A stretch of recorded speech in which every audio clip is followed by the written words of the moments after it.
In the superstitious frontier settlement of Cedar Valley, Utah Territory, where fear of the unknown ran deeper than the Mormon pioneer's faith, one woman's knowledge of healing herbs became her death sentence when accusations of witchcraft turned an entire community against her.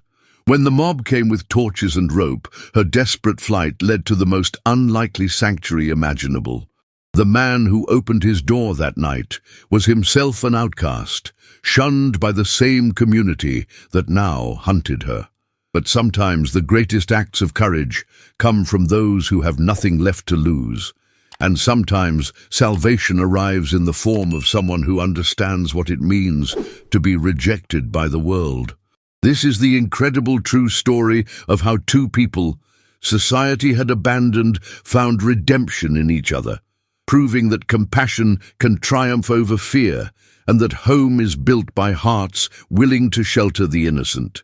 If you believe in standing up for the innocent against false accusations, hit that like button now. Subscribe and ring that notification bell, because stories like this prove that courage comes in many forms. Drop a comment about a time when someone stood up for you when no one else would. I read every single one.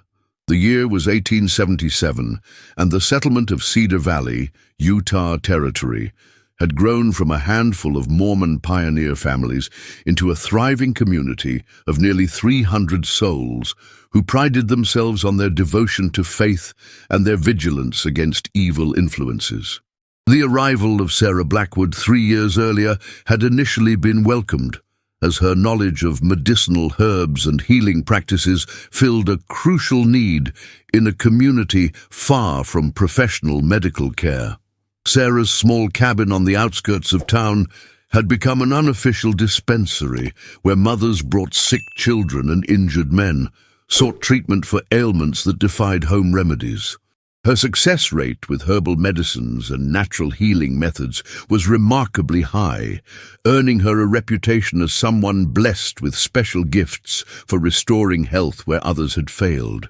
The trouble began when Sarah successfully treated several cases that the community's religious leaders had declared to be divine punishment for secret sins, her herbal remedies restoring health to people who were supposed to suffer as examples of God's judgment.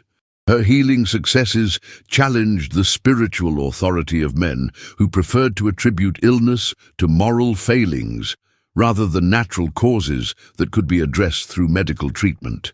Elder Joshua McKenna, the settlement's most influential religious leader, viewed Sarah's growing reputation with increasing suspicion and resentment, particularly after she saved his own nephew from a fever that he had proclaimed to be God's will.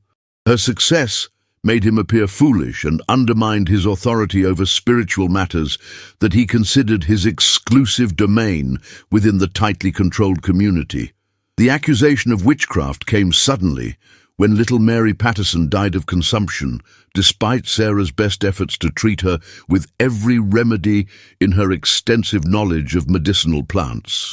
Elder McKenna seized upon the child's death as evidence that Sarah's previous successes had come from evil sources rather than natural healing, turning grief into ammunition for a campaign against her reputation and safety. No mortal woman could heal so many without assistance from dark powers, Elder McKenna declared from the pulpit during Mary's funeral service. The devil rewards his servants with temporary success before claiming his ultimate price. This woman has brought corruption to our sacred community, and we must cleanse ourselves of her influence before more innocent souls are lost. The congregation's fear and grief made them receptive to McKenna's accusations, as parents who had previously thanked Sarah for healing their children now wondered whether they had unknowingly exposed their families to supernatural danger. Superstition and religious fervor combined to create an atmosphere where rational thought was overwhelmed by mob mentality and the need to blame someone for inexplicable tragedies. Sarah's attempts to defend herself only made matters worse, as her detailed knowledge of herbs and healing methods seemed to confirm suspicions about unnatural abilities rather than demonstrating the scientific basis for her medical practice. Her education and expertise, which should have been assets, became evidence of her alleged corruption by supernatural forces that frightened people who understood little about medicine or natural healing. The witch hunt escalated rapidly as more community members came forward with stories about Sarah's allegedly suspicious behavior, reinterpreting her privacy and independence as evidence of evil intentions rather than the natural reserve of someone who had experienced persecution in previous communities. Her unmarried status and lack of family connections made her an easy target for accusations that required no proof beyond popular suspicion. Within days of Elder McKenna's public accusations, Sarah found herself completely isolated as former patients refused to acknowledge their previous gratitude, and neighbors crossed the street to avoid contact with someone they now considered dangerous. The same healing hands that had saved their children were suddenly viewed as instruments of evil, demonstrating how quickly fear could transform gratitude into hatred. The breaking point came when a group of teenage boys threw rocks at Sarah's cabin windows while chanting accusations of witchcraft. Their actions, encouraged by adults who viewed harassment as righteous behavior against someone they believed threatened their community's spiritual welfare. The violence escalated when someone set fire to her herb garden, destroying months of careful cultivation that represented both her livelihood and her ability to help others. Sarah's formal banishment from Cedar Valley was announced by Elder McKenna during Sunday services, giving her 24 hours to leave the territory permanently or face consequences that everyone understood meant death by hanging or burning. The ultimatum was delivered with religious authority that made resistance seem not just futile, but blasphemous, leaving Sarah with no choice but to flee for her life. The packing of Sarah's few possessions was accomplished hastily as darkness fell, and the sounds of an angry mob gathering in the town center reached her cabin, their torches visible through her windows as men worked themselves into the righteous fury necessary for vigilante justice. Her hands shook as she gathered medical supplies and personal items, knowing that discovery meant immediate death without trial or appeal. Sarah's escape from Cedar Valley began under cover of darkness as she slipped away from her cabin, carrying only what she could manage on foot, leaving behind everything she had built during 3 years of dedicated service to people who now wanted her dead.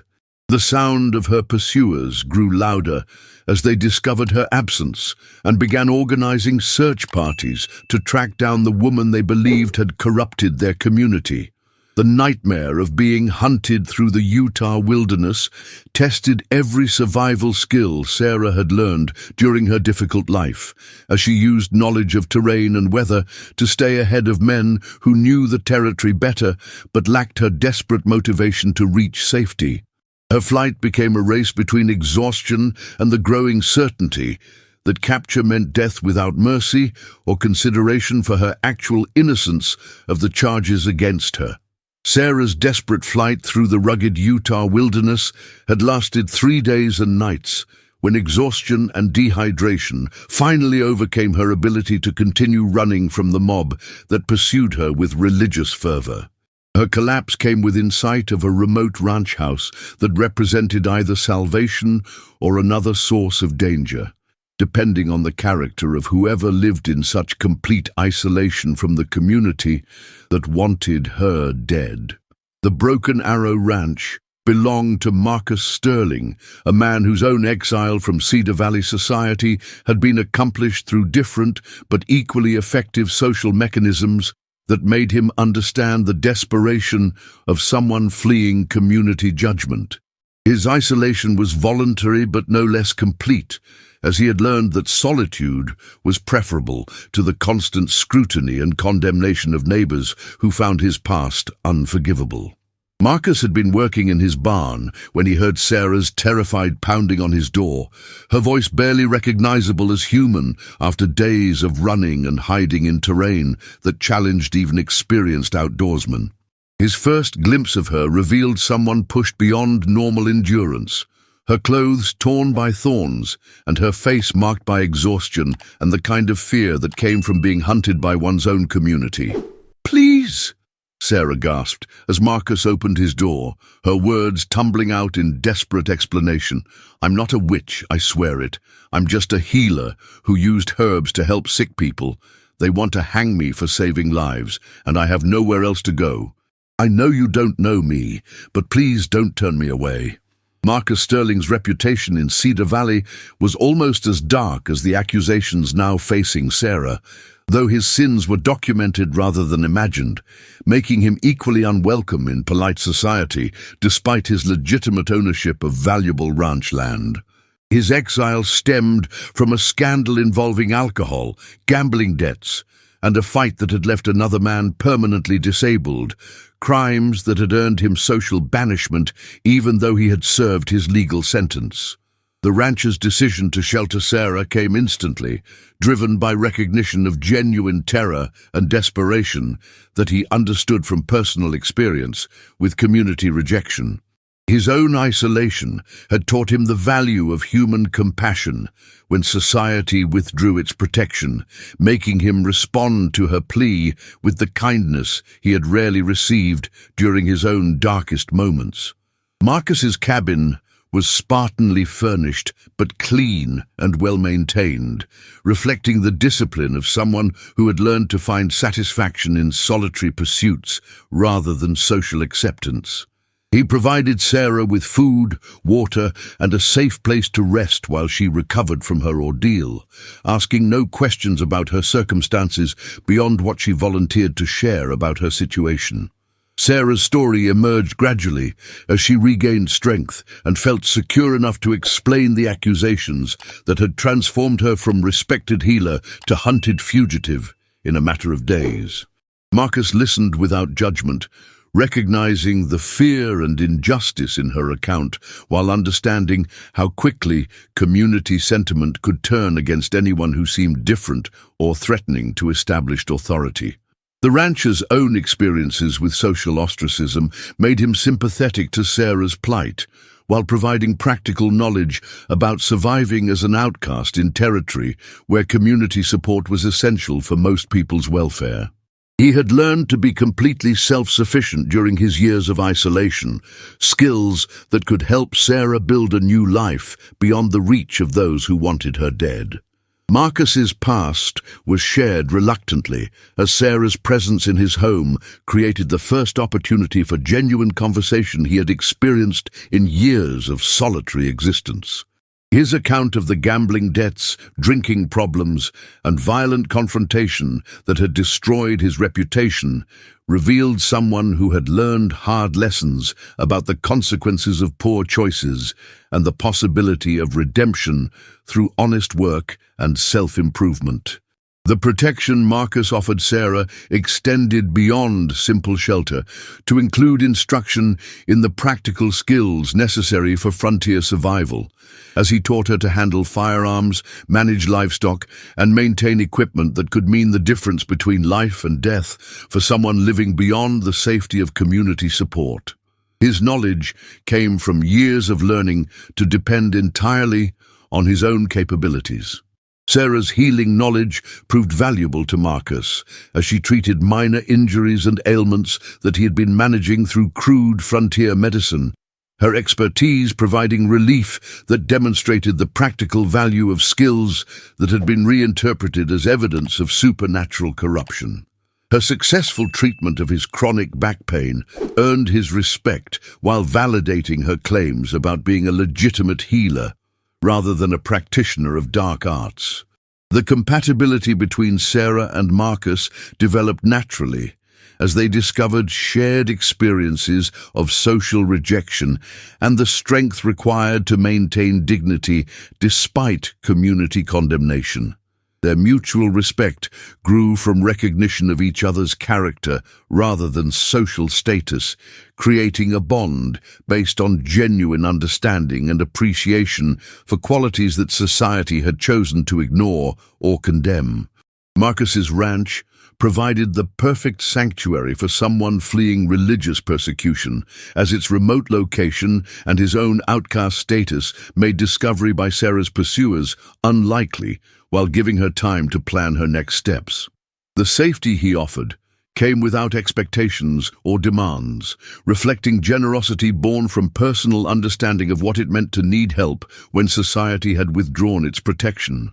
The gradual development of trust between Sarah and Marcus created an atmosphere where both could begin healing from the psychological wounds inflicted by community rejection and social isolation.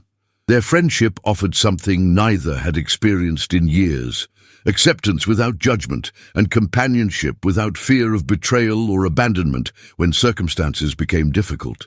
The full truth about Sarah's persecution emerged slowly as she felt safe enough to share details about her previous life and the pattern of accusations that had followed her through several communities where her healing success had threatened established authority.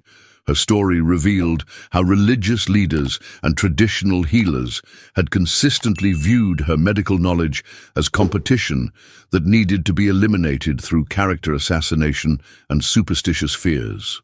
Sarah's education had come from her grandmother, a woman who had combined traditional folk medicine with scientific observation to develop healing methods that were far more effective than the crude remedies available in most frontier communities. Her knowledge included proper wound care, herbal pharmacology, and diagnostic techniques that seemed supernatural to people who understood little about anatomy, physiology, or the scientific basis for medical treatment. The accusations of witchcraft had begun in Sarah's previous community when she successfully treated a prominent citizen's wife for a condition that local religious leaders had declared to be divine punishment for adultery. Her healing success had exposed the political motivations behind medical diagnoses that served to control community behavior rather than promote actual health, making her a threat to authority structures that depended on fear and superstition. Marcus listened to Sarah's account with growing anger about the injustice she had suffered, his own experiences with unfair treatment making him particularly sensitive to the abuse of power that had transformed legitimate medical practice into evidence of supernatural corruption. His indignation on her behalf strengthened their growing friendship while validating her innocence of the charges that had nearly cost her life. The documentation Sarah had saved from her previous healing work provided clear evidence of her medical methods and the scientific basis for treatments that had been reinterpreted as witchcraft by people who preferred supernatural explanations to education and understanding. Her careful records showed success rates and treatment protocols that would have impressed trained physicians, though frontier communities lacked the knowledge necessary to appreciate her expertise.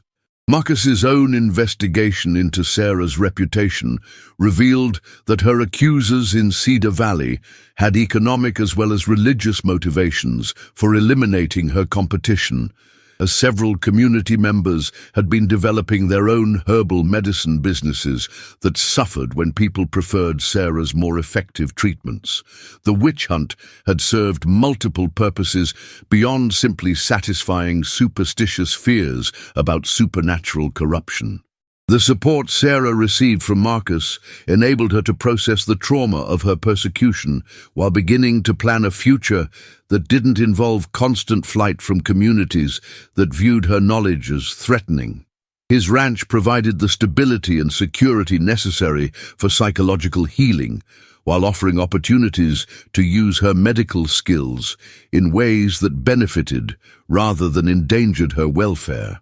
Marcus's growing feelings for Sarah developed alongside his admiration for her courage, intelligence, and dedication to healing others, despite the personal risks involved in practicing medicine in communities that preferred superstition to science.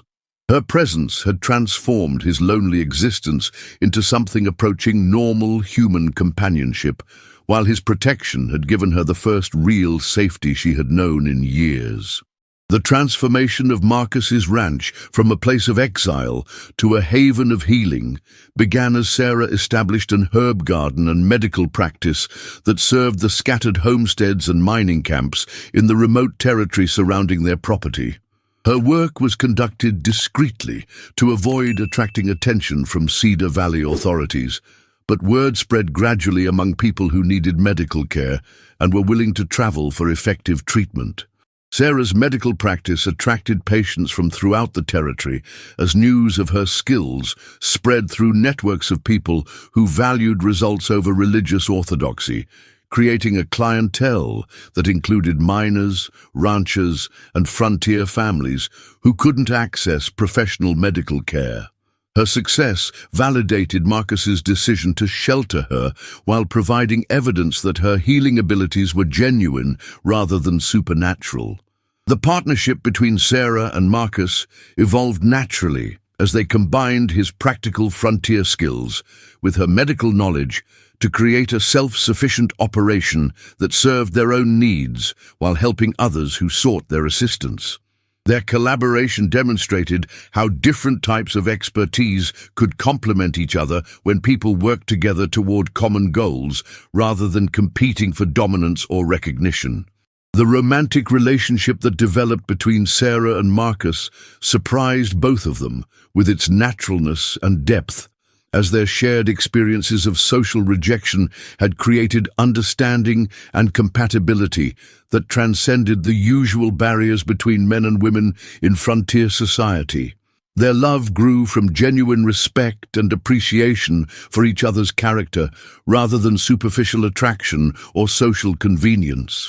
Marcus's proposal to Sarah came after a year of partnership that had proven their compatibility and mutual support through various challenges and opportunities that tested their ability to work together effectively.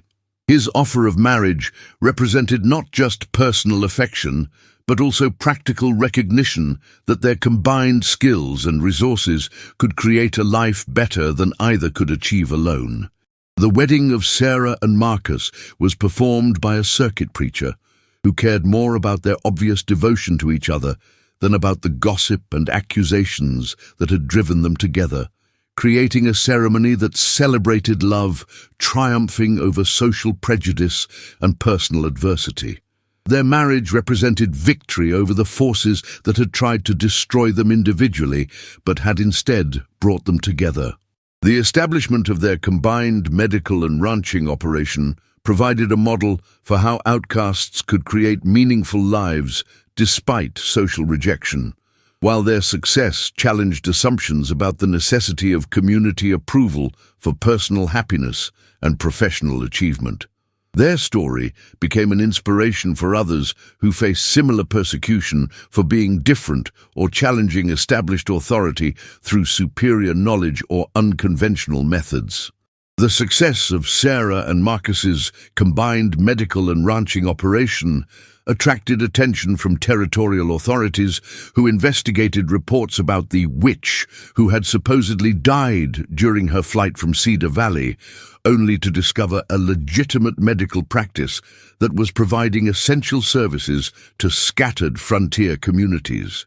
Their findings vindicated Sarah's claims about being a healer rather than a practitioner of dark arts, though the damage to her reputation in Cedar Valley remained irreversible.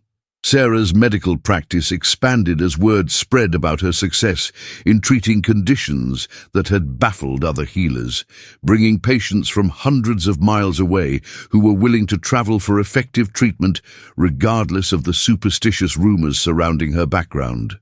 Her patient records documented recovery rates that impressed even skeptical observers, providing evidence of genuine medical expertise rather than supernatural intervention. Marcus's transformation from bitter outcast to respected community leader occurred gradually as his marriage to Sarah and their combined success in helping others demonstrated the possibility of redemption through honest work and service to those in need. His past mistakes became less important than his present contributions, while Sarah's healing work earned them both recognition and acceptance from people who valued results over reputation. The birth of their first child marked the complete transformation of two outcasts into a family that had found peace and purpose, despite the persecution and rejection they had both endured in their previous lives. Their daughter grew up surrounded by the love of parents who understood the importance of acceptance and compassion, inheriting both her mother's healing gifts and her father's practical wisdom about survival and self-reliance.